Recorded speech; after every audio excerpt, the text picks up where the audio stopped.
December 15th, 1944. The frost-covered steel girders of the Roa River crossing gleamed under a pale winter sun as Captain James Whitfield of the United States Army Corps of Engineers stood at the western approach, his breath forming small clouds in the frigid air.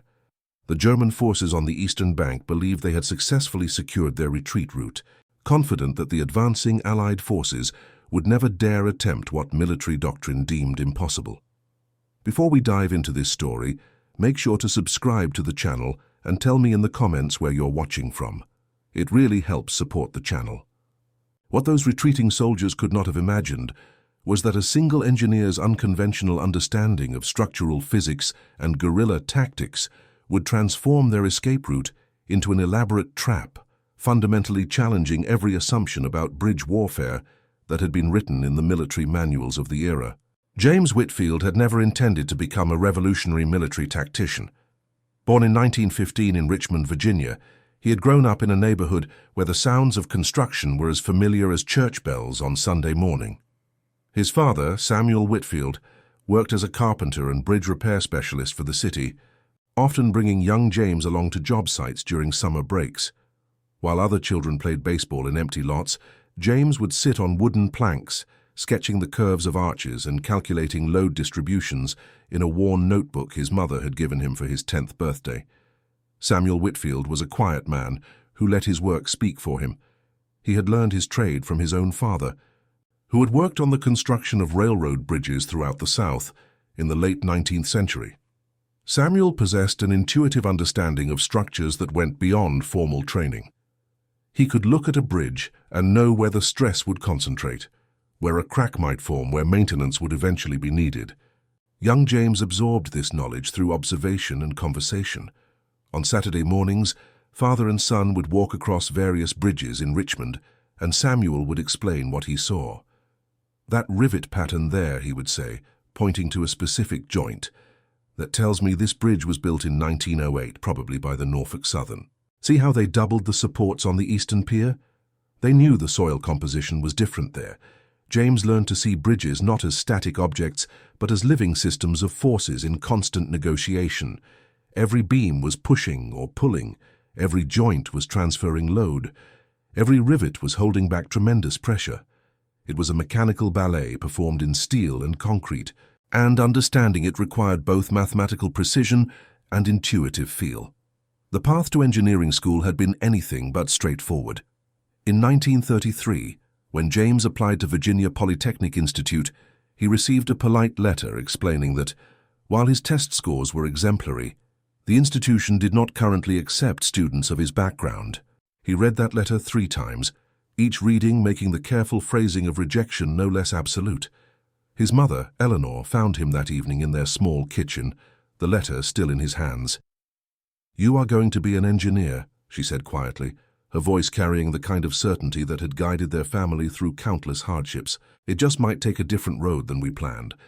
That different road led James north to Howard University in Washington, where he enrolled in their civil engineering program in 1934.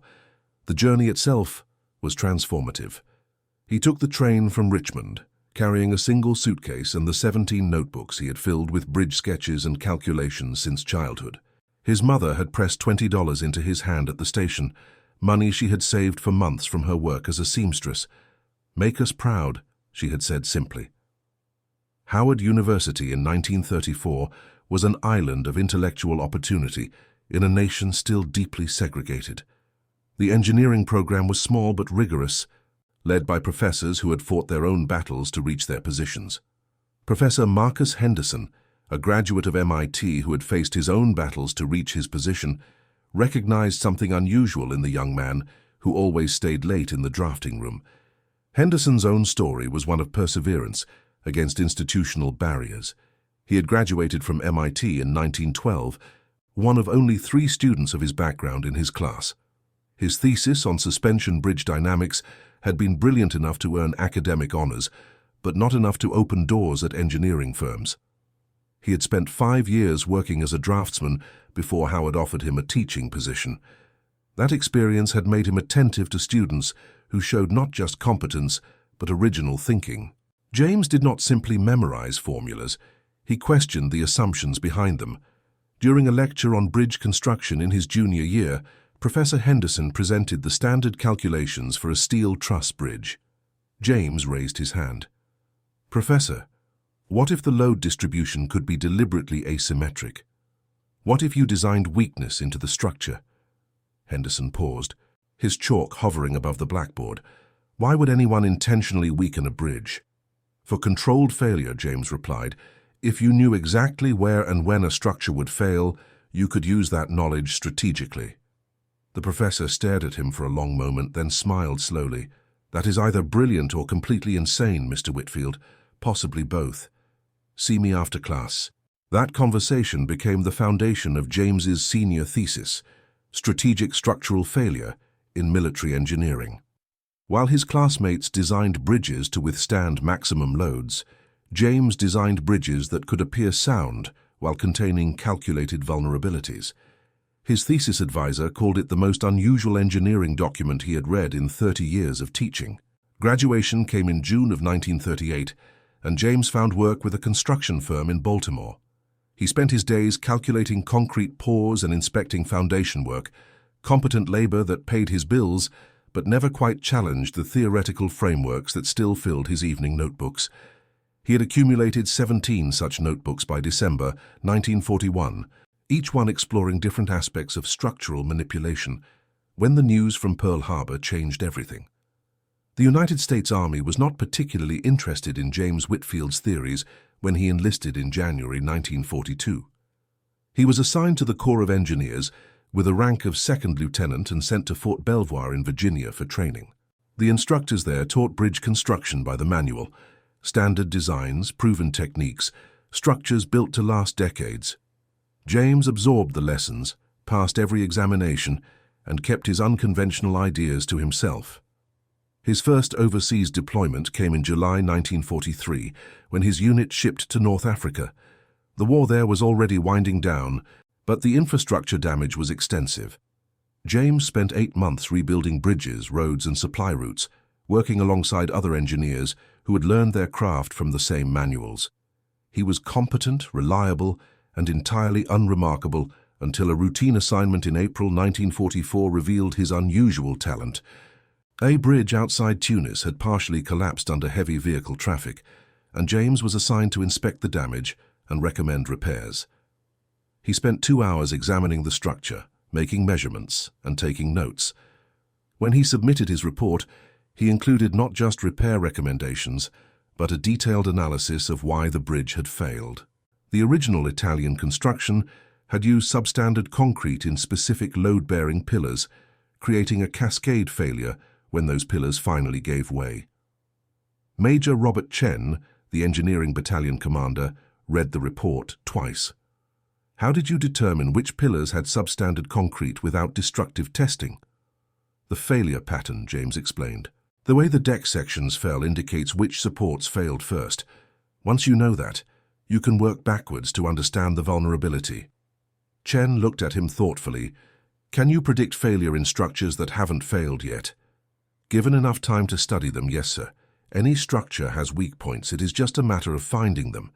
That conversation led to a new assignment. As Allied forces prepared for the invasion of Western Europe, military intelligence needed assessments of German-built infrastructure. Which bridges could support heavy tank traffic? Which might be rigged for demolition? James found himself studying reconnaissance photographs, analyzing construction patterns, and providing predictions that proved accurate with unsettling frequency. He landed at Normandy in June 1944 with the second wave of engineering battalions. The months that followed were a blur of bridge construction and repair as Allied forces pushed eastward across France. James built 17 bridges that summer and fall, each one solid and functional. But in the quiet moments between assignments, he continued to study and sketch, analyzing not just Allied construction, but the patterns of German engineering visible in captured structures and intelligence photographs. By December, the Allied advance had reached the German border. The war that many had hoped would be finished by Christmas now stretched into an uncertain winter. James's battalion was positioned near the Roa River, a modest waterway that gained strategic importance as the front lines solidified. The river was crossed by 7 bridges within a 20-kilometer span, all of them damaged or destroyed during the German retreat. Allied engineers were systematically rebuilding these crossings to support the continued advance. It was during a reconnaissance mission on December 10th that James first saw the bridge that would become his obsession. Officially designated Crossing Point 7 on military maps, it was locally known as the Edelbach Bridge, named for the small village on the eastern bank. Unlike the other crossings, this bridge remained partially intact. German forces had attempted to destroy it during their retreat, but their demolition charges had only damaged the western span. The eastern 2/3 of the structure stood undamaged, with the gap between the two sections approximately 30 meters wide. Standard procedure was clear: demolish the remaining German structure and build a new Bailey Bridge. These prefabricated bridges could be assembled quickly and were the workhorse of Allied engineering operations. Major Chen had already approved the demolition, scheduled for December 14th. James stood at the western approach on December 11th, studying the damaged bridge through binoculars. Something about it troubled him. The demolition damage was oddly precise, destroying exactly enough of the structure to make it unusable while leaving the rest intact. He spent an hour examining the eastern section visible from the Allied side, noting the construction details, the steel composition, the rivet patterns. That evening, he requested a meeting with Major Chen. "Sir, I would like to propose an alternative to demolishing Crossing Point 7. Chen looked up from his paperwork, surprised. "We have the demolition scheduled. What kind of alternative?" "Repair and use the existing German structure. It would save us materials and time." The Major shook his head. "Whitfield, that bridge is German construction. Even if we could repair it quickly, we cannot trust it. It could be rigged, weakened, or contain hidden vulnerabilities." "That is exactly why I want to use it," James said quietly. Chen's expression shifted from dismissal to interest. "Explain." James spread out his sketches on the desk. "The Germans built this bridge in 1939, before the war. It is standard Wehrmacht engineering, overbuilt redundant support systems designed to carry heavy loads. The demolition damage is superficial, affecting only the western span. If we repair that gap with our own construction but leave their section intact, we create a bridge that looks continuous but has fundamentally different structural characteristics in each section. I am still not seeing your point." James leaned forward. "German forces are retreating but still organized. Intelligence reports indicate they are planning counterattacks, trying to disrupt our advance. If they attempt to recross this river, they will use bridges they know, bridges they built. They will trust their own engineering. You want to turn their bridge into a trap. More specifically, I want to create a bridge that fails predictably under specific load conditions. We control when and how it fails." Chen was quiet for a long moment. "That is either brilliant or completely insane. Someone told me that before, sir." The Major smiled slightly. "How confident are you that you can do this?" "Very confident. I have been studying structural failure for almost 10 years. I know how to make a bridge break exactly where and when I want it to." Chen studied the sketches again. "You understand that if you are wrong, if this bridge fails when our forces are on it, people die. Your people. I understand, sir. What do you need?" "Time to study the structure up close, access to intelligence about German force movements in this sector, and authorization to modify the standard Bailey Bridge assembly protocols." The Major nodded slowly. "You have 72 hours. If your plan makes sense, I will take it to Colonel Patterson. If it does not, we demolish on schedule." James spent the next 3 days in what could only be described as obsessive analysis. He crossed to the bridge site with a security detail on the morning of December 12th, carrying his notebooks, measuring tools, and camera. The winter air was bitter, and occasional artillery exchanges rumbled in the distance. But he worked with focused intensity, measuring, calculating, photographing every angle of the damaged structure. Sergeant Thomas Wilson, who led the security detail, watched him work with bemused patience. "Captain, what exactly are you looking for?" "Weaknesses," James replied without looking up from his measurements. "Every structure has them. The question is whether they are random or can be made systematic. And you are planning to make them systematic.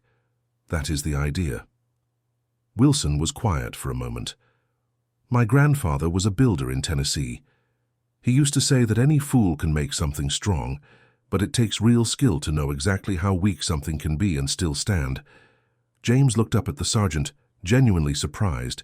Your grandfather was a wise man. He also said that kind of knowledge was dangerous in the wrong hands. Then we had better make sure we are the right hands, James replied. The calculations that emerged from those 3 days were complex, filling 2 entire notebooks. James had identified the load-bearing capacity of the German eastern section. It could support approximately 45 tons of distributed weight, or about 25 vehicles depending on their spacing. The western section, which Allied engineers would rebuild, could be constructed to match that capacity exactly or to be deliberately weaker. The key insight came from understanding not just static loads, but dynamic forces. A bridge that could support 20 stationary vehicles might fail if those same vehicles were moving at certain speeds, particularly if they were spaced to create resonant stress patterns. James calculated that with precise spacing, as few as 15 heavy vehicles moving in convoy formation could generate enough dynamic load to trigger catastrophic failure in the deliberately weakened western span. But the truly elegant part of the plan was not the failure itself, but the control. By using a modified Bailey bridge design for the western section, James could install removable pins at specific stress points. These pins would look like standard structural components, but could be removed to weaken the bridge just before an expected crossing. Even better, they could be quickly reinstalled, making the bridge safe for Allied use immediately after a German force was trapped. He presented the full plan to Major Chen on the evening of December 13th. The Major listened without interruption as James explained the calculations, the stress analysis, the failure sequences. When he finished, Chen sat back in his chair.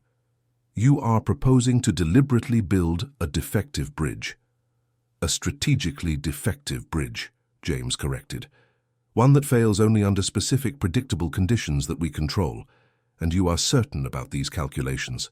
As certain as anyone can be about structural engineering. I have checked them 17 times. Chen tapped the papers thoughtfully. The intelligence reports are interesting. German forces have been probing our positions along the Roer for the past week. There is a regiment, approximately 1,500 soldiers with mechanized transport, positioned about 15 kilometers east. They have been quiet, which makes command nervous. The concern is they are planning something, a counterattack to retake the western bank. Exactly, and if they make that attempt, they will need to cross the river. The other 6 crossings are all temporary Bailey bridges that clearly look Allied, but if they see this bridge, one that is partially their own construction, still standing where they left it, would they trust it? James nodded. Especially if they are in a hurry, under pressure. They built it. They know its capacity. They would have no reason to doubt it, except that we would have fundamentally changed the western third of the structure in ways they cannot see. The Major stood up. I am taking this to Colonel Patterson in the morning. If he approves, how long to complete the construction? 72 hours, 3 days. Chen looked at him seriously. Whitfield, you understand that what you are proposing is highly unconventional. If this works, it could change how we think about defensive engineering. If it fails, it could undermine confidence in the entire Corps of Engineers. That is a heavy burden. I understand, sir. But I believe the mathematics are sound. And if there is a German regiment planning to cross this river, I would rather they do it on a bridge we control than one we simply oppose. The next morning, Major Chen met with Colonel James Patterson, the senior engineering officer for the sector. Patterson was a by-the-book commander who had built his reputation on reliable, conventional engineering solutions. The idea of deliberately constructing a defective bridge was, to put it mildly, not in the manual. Major Chen made his case efficiently, presenting James's calculations and the supporting intelligence. Colonel Patterson listened, his expression growing increasingly skeptical. This is the most unusual proposal I have heard in 23 years of military service, Patterson said finally. You are asking me to approve construction that intentionally violates every safety standard we have. With respect, sir, those safety standards assume we are building for our own use. This is different. We are building a trap. Patterson studied the diagrams. These calculations, they are from Lieutenant Whitfield. Captain Whitfield now, sir.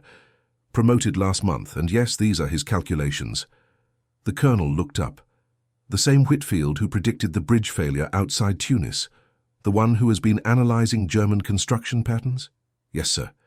That man has an unusual mind. I read his report on the Tunis collapse. It was remarkably prescient. Patterson returned to the calculations, reading more carefully now. If we do this and it works, what is the tactical advantage?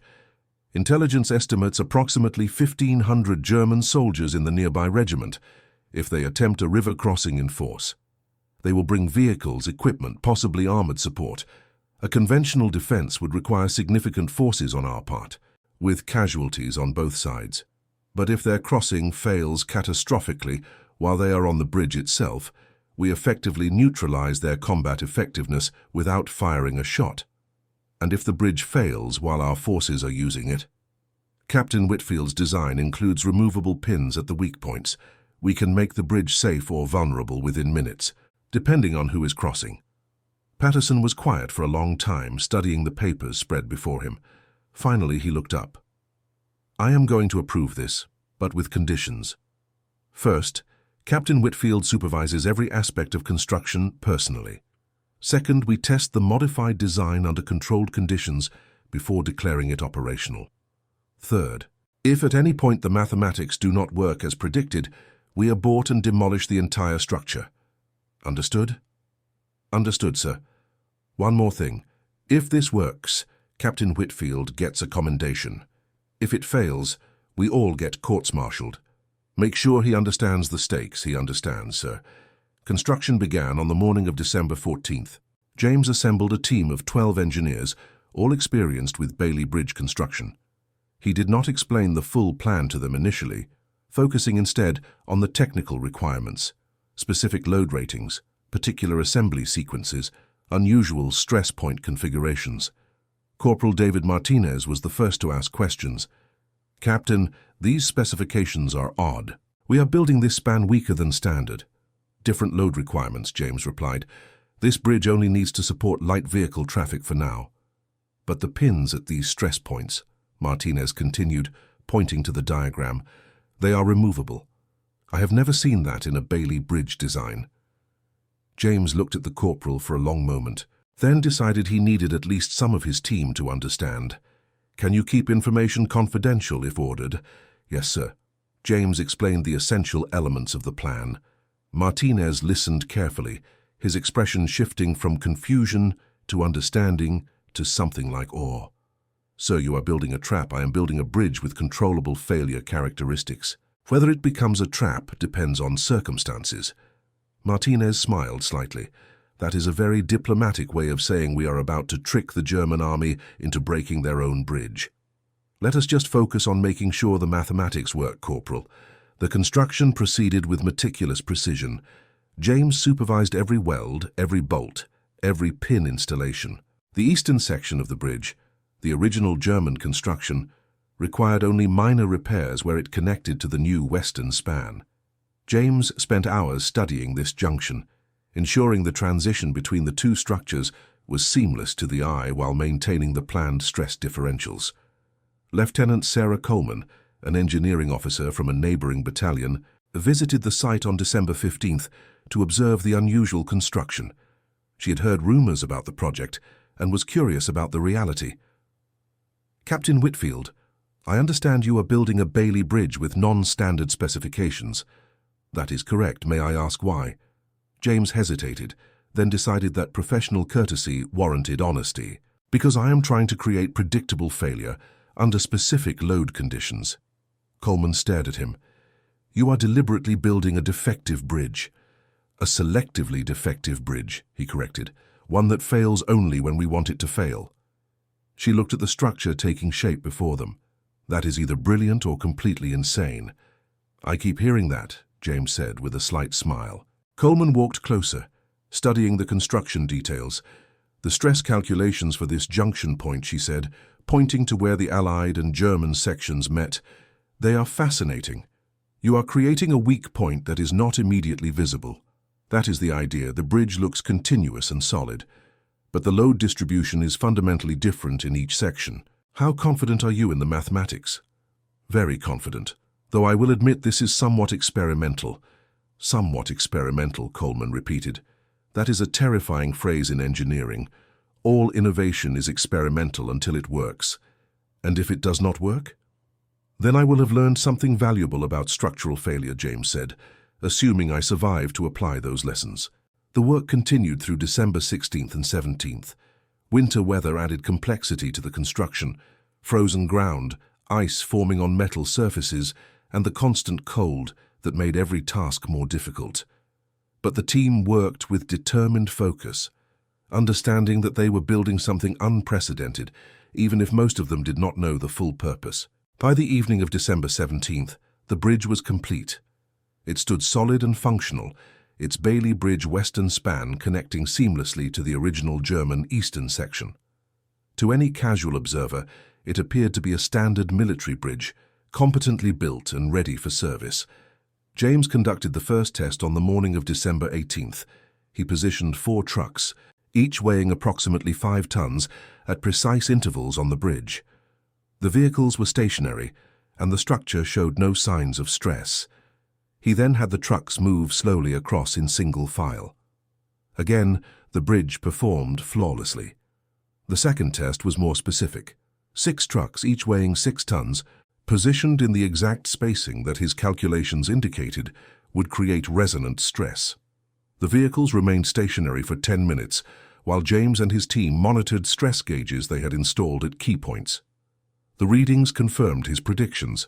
Stress was concentrating at the junction points and in the deliberately weakened sections, but remained well below failure thresholds. Major Chen observed the third test personally. This time James had 8 trucks cross at moderate speed, spaced to maximize dynamic loading. The bridge flexed slightly but held firm. The stress gauges showed elevated readings, but still within safety margins. Chen approached as James reviewed the data. "Your bridge works as designed for our loads, yes, sir. The question is whether it fails appropriately for their loads. Can we test that without destroying it? Not fully, but we can extrapolate from the stress patterns. Based on these readings, I am confident that 15 to 20 vehicles in the 12 to 15-ton range, moving at moderate speed with specific spacing, would exceed the failure threshold at these weak points. Confident enough to stake lives on it?" James met his gaze. "Yes, sir. Confident enough. Then we wait and see if the German forces give us an opportunity to prove your theory." The opportunity came sooner than expected. On the evening of December 18th, intelligence reports indicated unusual activity among German forces east of the Ruhr. Radio intercepts suggested preparations for movement, though the specific objective remained unclear. Colonel Patterson ordered increased readiness along the river line. James spent that evening at the bridge with Corporal Martinez and Sergeant Wilson, making final adjustments to the removable pins that controlled the structure's weakness. These pins, each about 30 centimeters long and 5 centimeters in diameter, looked like standard structural components. But they were the key to the entire design. With the pins in place, the bridge could safely support Allied traffic. With them removed, the stress points would fail under heavy German loads. "Captain," Martinez asked as they worked in the cold darkness, "what happens if the German forces do not use this bridge? What if they choose a different crossing? Then we have built a perfectly functional bridge that happens to have some unusual design characteristics," James replied. "It still serves its purpose, but you will be disappointed." James smiled slightly. "I would be lying if I said otherwise. This has been my obsession for 3 days. 3 days, Sergeant Wilson said. "You have been thinking about this for much longer than 3 days, sir." James looked at the bridge, its steel silhouette dark against the night sky. "You are right, Sergeant. I have been thinking about concepts like this since I was in college. About structures that appear one way but function another way. About engineering as strategy rather than just construction. This is the first chance I have had to prove those theories." "Let us hope the proof does not come at too high a cost," Wilson said quietly. "The waiting was the hardest part." December 19th passed with no major activity. James maintained a rotation of engineers at the bridge, ready to remove the critical pins on short notice. He had calculated that the pin removal could be completed in approximately 12 minutes by a 3-person team working efficiently. On the evening of December 19th, Major Chen brought news. Intelligence has identified the German regiment.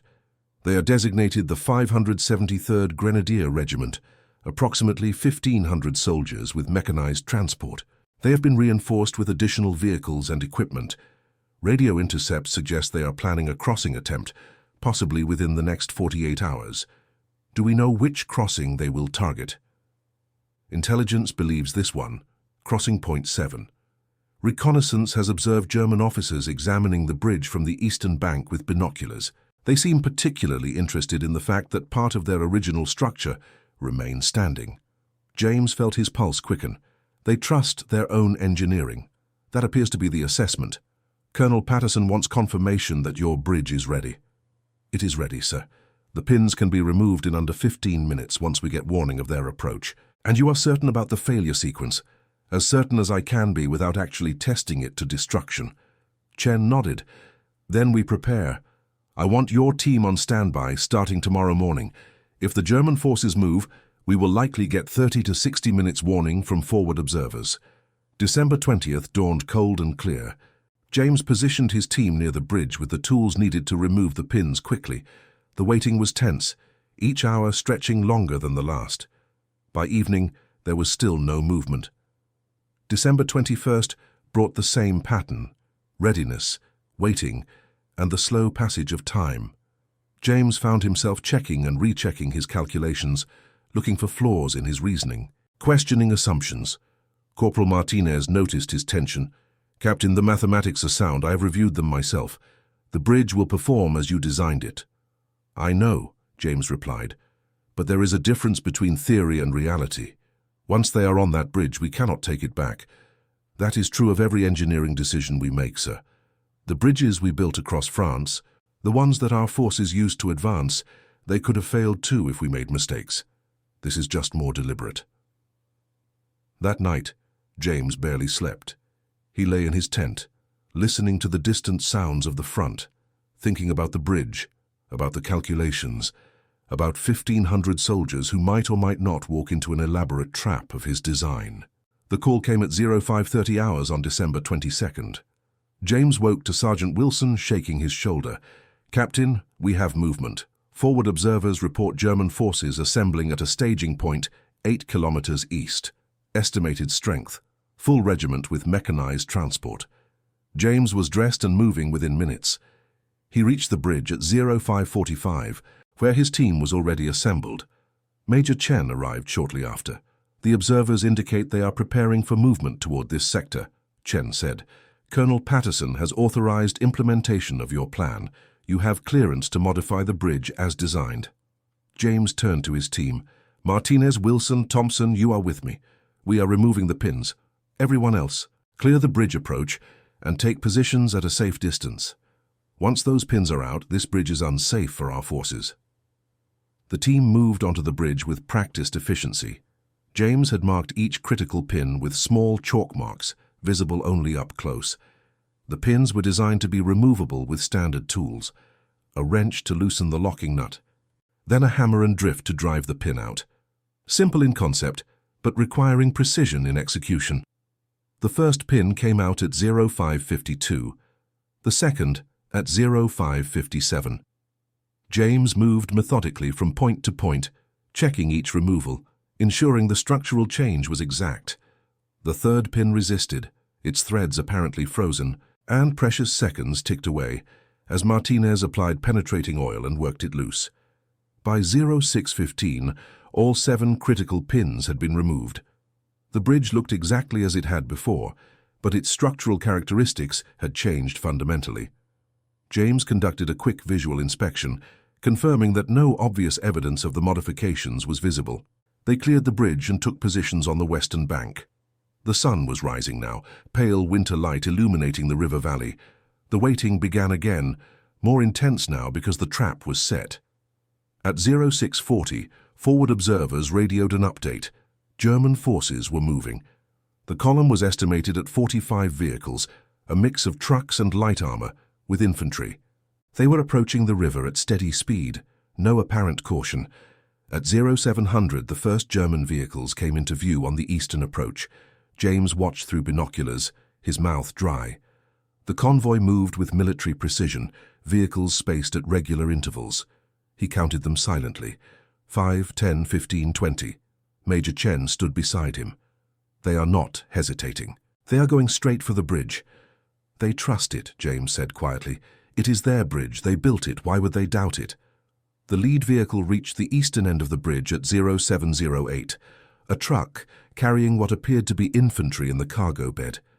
It moved onto the structure without pausing, and James felt his heart hammering. The truck crossed the eastern section. The original German construction, without incident. Then it moved onto the western span, the section James had built with its calculated weaknesses. Nothing happened. The truck continued across and reached the western bank safely. James felt a moment of cold doubt. Had he miscalculated? Had the modifications not worked? Then the second vehicle started across, and the third, and the fourth. The bridge was designed to fail not under single vehicles, but under distributed load, under the dynamic stress of multiple heavy vehicles moving in convoy formation. James watched as the fifth, sixth, and seventh vehicles moved onto the structure. Now there were vehicles on both the eastern and western sections, creating the load distribution patterns he had predicted. The eighth vehicle was a heavier truck, loaded with equipment. As it moved onto the western span, James saw what he had been waiting for, a slight sag in the deck, barely visible but unmistakable to someone who knew where to look. Martinez saw it too. "Captain, the deflection is starting." The ninth and 10th vehicles were now on the bridge. The convoy continued to advance, vehicles spacing themselves naturally in a pattern that was, by terrible coincidence, almost exactly what James had calculated as optimal for failure. The 11th vehicle, another heavy transport, moved onto the western span. James could now hear something he had predicted, but never wanted to actually experience. A deep, low groan from the structure itself, the sound of steel under excessive stress. Sergeant Wilson looked at him. "Captain." "It is happening," James said quietly. "The failure sequence is initiating." The 12th vehicle moved onto the bridge, the 13th. The convoy continued to advance, unaware that beneath their wheels, at stress points calculated and constructed to fail, the structure was beginning to tear itself apart. The 14th vehicle was halfway across when James saw the first visible sign of catastrophe. A support beam on the western span suddenly buckled, its attachment point shearing away from the vertical support. The sound was like a gunshot, echoing across the river valley. German soldiers on the bridge shouted in alarm. Vehicles began to brake, but momentum and following traffic made stopping impossible. The 15th vehicle moved onto the now visibly sagging structure. Then, with a sound like thunder, the western span collapsed. It did not fall cleanly. James had designed the failure to be progressive, each stress point releasing in sequence rather than all at once. The effect was catastrophic. The deck sections folded downward, vehicles sliding and tumbling. Steel beams twisted and fell. The sound was overwhelming, a terrible symphony of tearing metal, breaking concrete, and human screams. The eastern section of the bridge, the original German construction, remained standing. But the western span, the section James had built with its removable pins and calculated weak points, had disintegrated exactly as predicted. Vehicles and soldiers who had been crossing were now in the river, the winter water cold enough to be lethal within minutes. James watched through binoculars, feeling sick. He had known intellectually what would happen, had calculated it precisely. But seeing it, hearing it, understanding that he had designed this catastrophe was profoundly different from the abstract mathematics in his notebooks. Martinez stood beside him, his face pale. "My God," he said quietly. "It worked exactly as you said it would. The German convoy on the eastern bank had stopped, their planned crossing now impossible." Through the binoculars, James could see officers shouting orders, soldiers running to the riverbank to attempt rescues. The western section of the bridge was completely gone, its steel and concrete now scattered across the river and both banks. Major Chen arrived minutes later, having observed the collapse from a command position. He looked at James with an expression that mixed professional respect and something darker. "Captain Whitfield, your bridge failed exactly as designed." Intelligence estimates at least 200 German soldiers were on the structure when it collapsed. Many more are now trapped on the eastern bank, with no viable crossing point. James could not take his eyes off the scene before him. I calculated the failure sequence, sir, but I did not fully imagine what it would look like, what it would sound like. Very few people have the opportunity to see their theories proven so dramatically, Chen said. You should know that Colonel Patterson is calling this a major tactical success. The German regiment is effectively neutralized without us firing a shot. But they are still trying to save their people from the river, James said quietly. Should we not do something? We have medics on standby, Chen replied. If any German soldiers make it to the western bank, we will provide aid. But our priority is securing this position. The failure of that bridge just prevented a significant counterattack. Over the following hours, the full scope of the bridge collapse became clear. The German regiment had committed approximately 300 soldiers and 18 vehicles to the crossing before the failure. The frigid water and the chaos of the collapse made rescue efforts difficult. Allied medics did provide aid to German soldiers who reached the western bank, approximately 40 individuals who were taken as prisoners and given medical treatment. The remaining German forces, unable to cross and now aware that their retreat route was cut off, withdrew to defensive positions.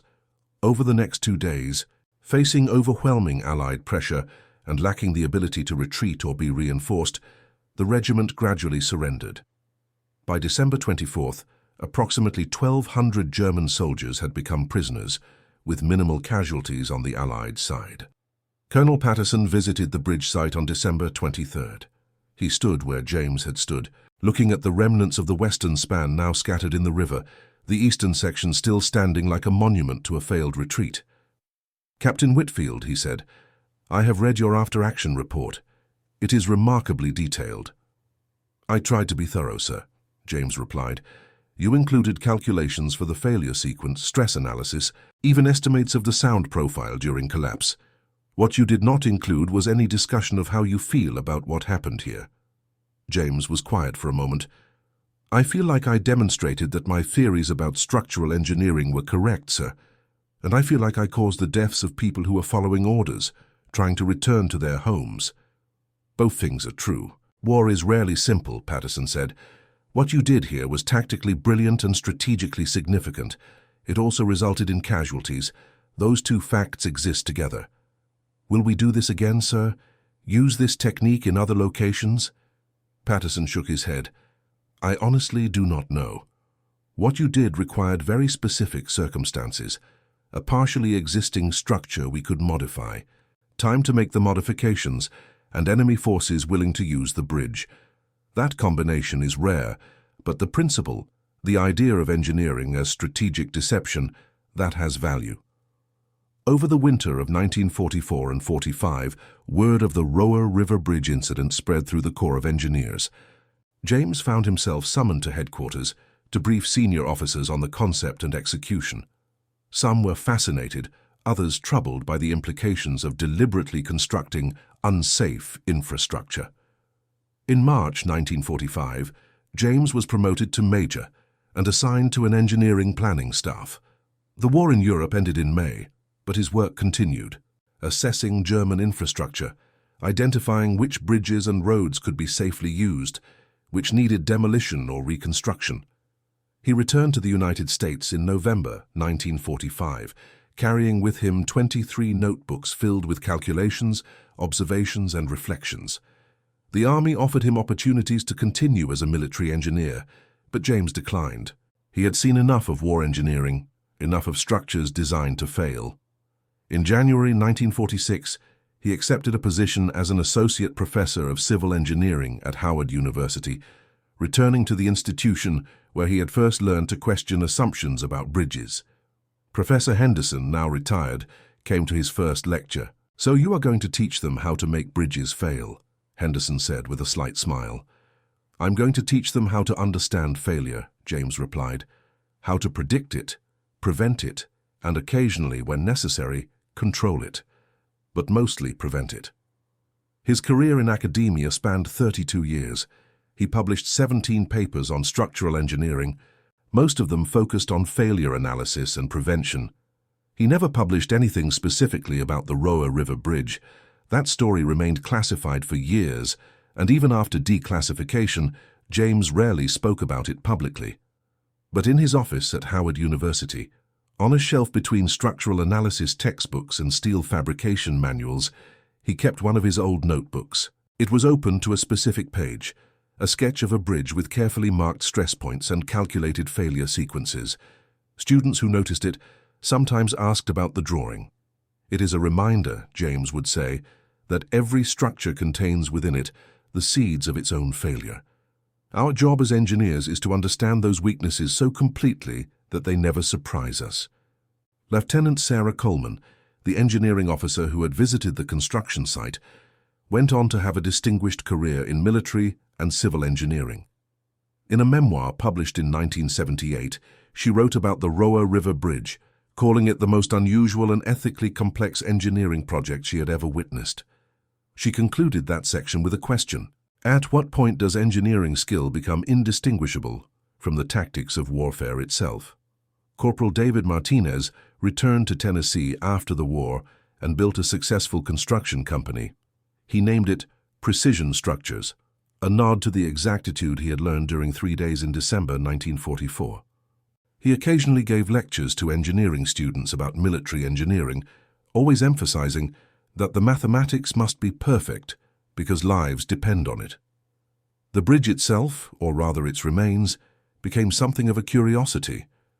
The eastern section, the original German construction, stood for several more months before being formally demolished by Allied engineers in the summer of 1945. The western approach, where James's modified Bailey Bridge had once connected, was left empty.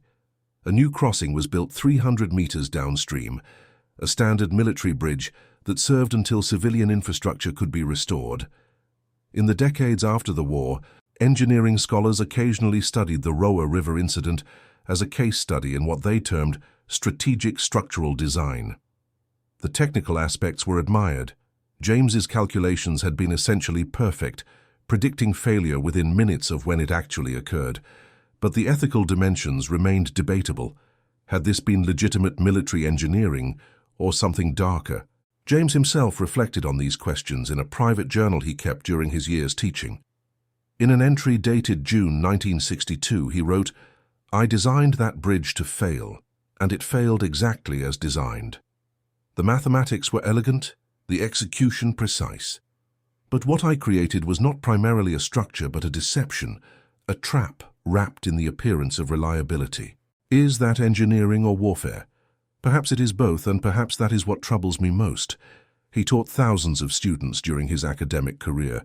Many went on to distinguished work in civil engineering, building bridges, dams, and buildings that served communities for decades.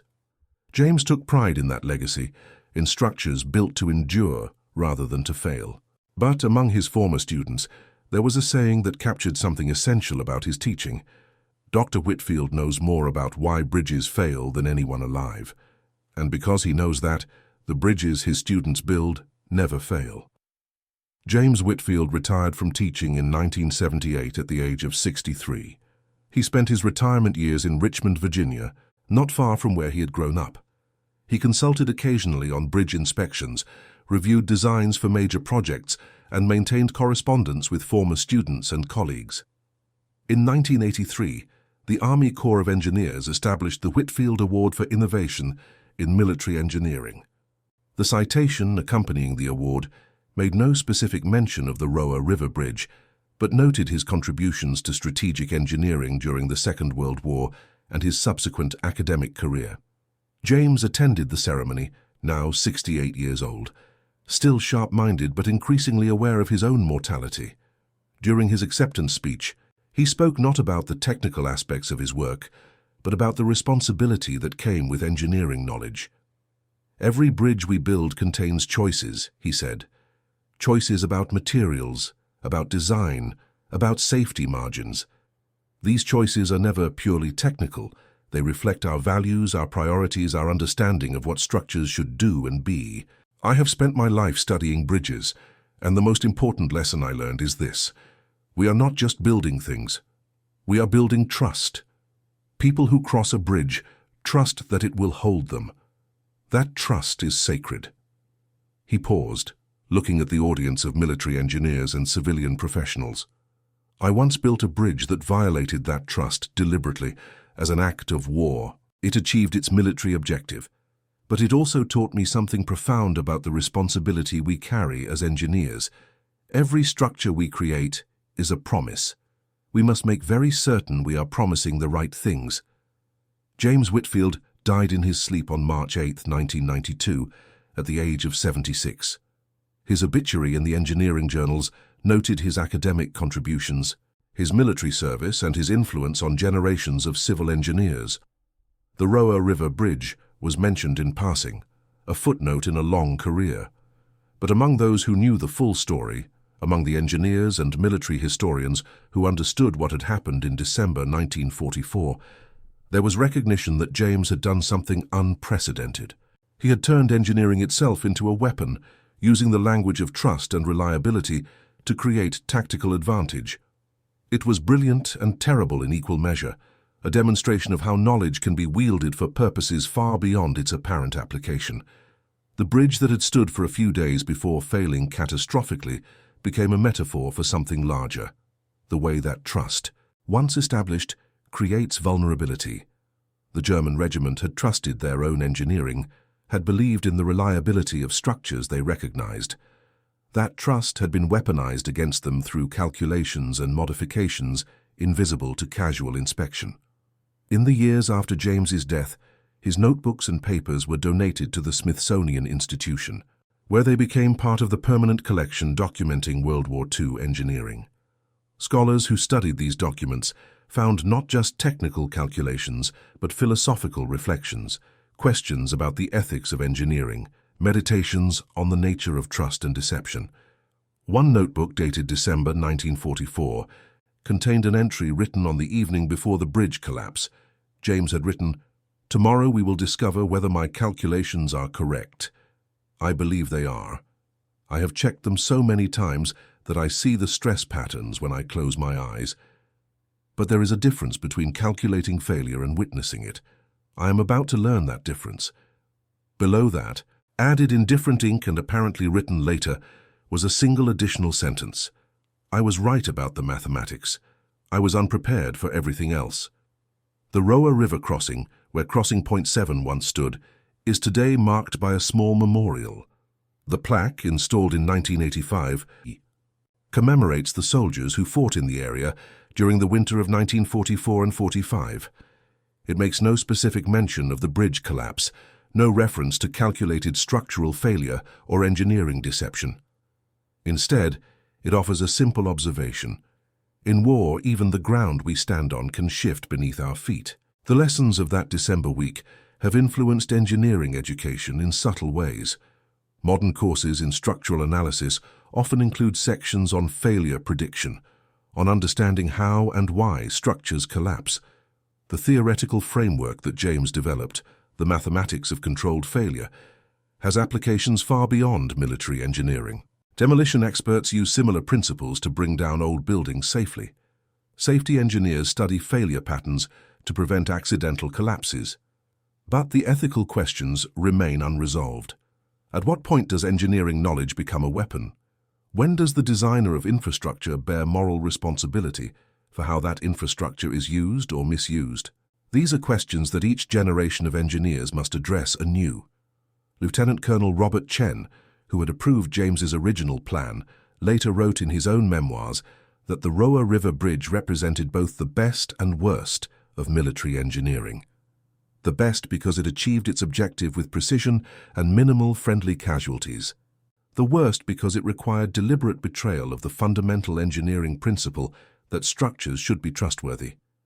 The bridge existed for only 4 days in its modified form, from its completion on December 18th to its collapse on December 22nd. But in those 4 days, it represented something unique in military history.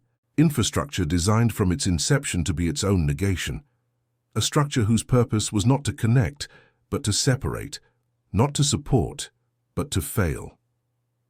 The German soldiers who attempted to cross that bridge on the morning of December 22nd believed they were using a familiar structure, one built by their own engineers to their own standards.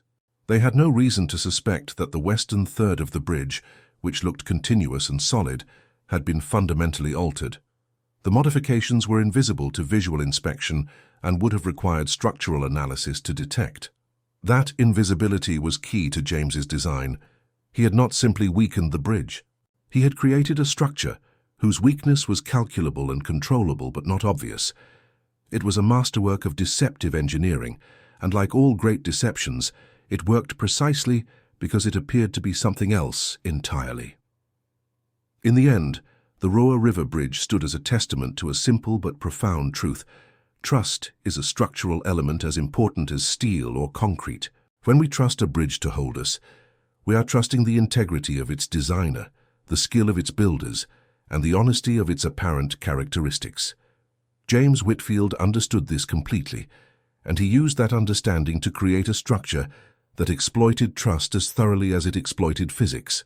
The approximately 1,200 German soldiers who surrendered after their crossing found themselves prisoners in camps where, ironically, they encountered infrastructure built to much higher safety standards than what they had just experienced. The bridges they crossed as prisoners, the buildings they occupied, the roads they traveled, all were constructed with the conventional engineering philosophy: build to last, build to be reliable, build to be trusted.